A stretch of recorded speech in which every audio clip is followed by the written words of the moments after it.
Successfully transitioning HEK293 cells to a high-performance expression medium is critical for consistent protein use. Today, we're demonstrating the adaptation protocol for SMM 293-TII expression medium.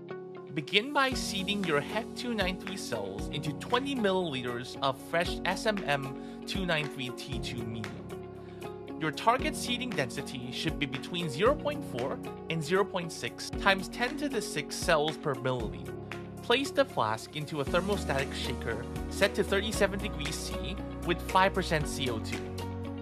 Ensure the agitation speed is set between 150 and 175 RPM.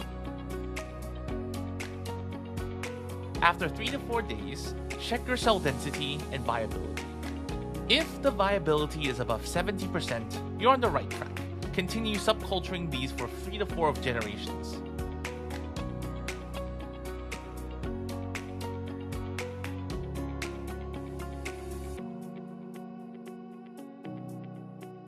However, if the viability drops below 60%, you must either restart with freshly adapted cells or pivot to the indirect adaptation method.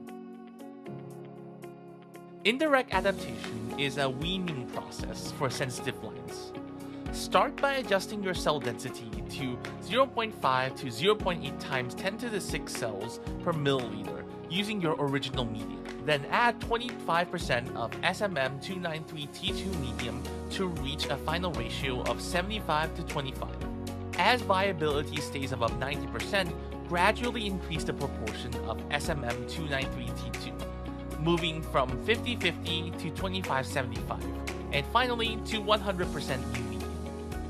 Once the cells reach 100% SMM 293-TII, continue subculturing for 2 to 3 generations.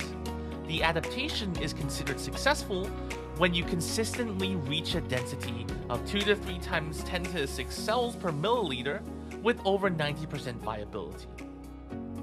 A quick pro tip: don't be discouraged if the cells look sluggish for the first 3 generations or so. Most cultures show significant improvement and stability starting at the 4th generation. Once stabilized, you're ready for transfection and cryopreservation. Follow these steps to ensure your HEK293 cell cultures are optimized for peak performance. Visit our website to learn more at sinobiological.com.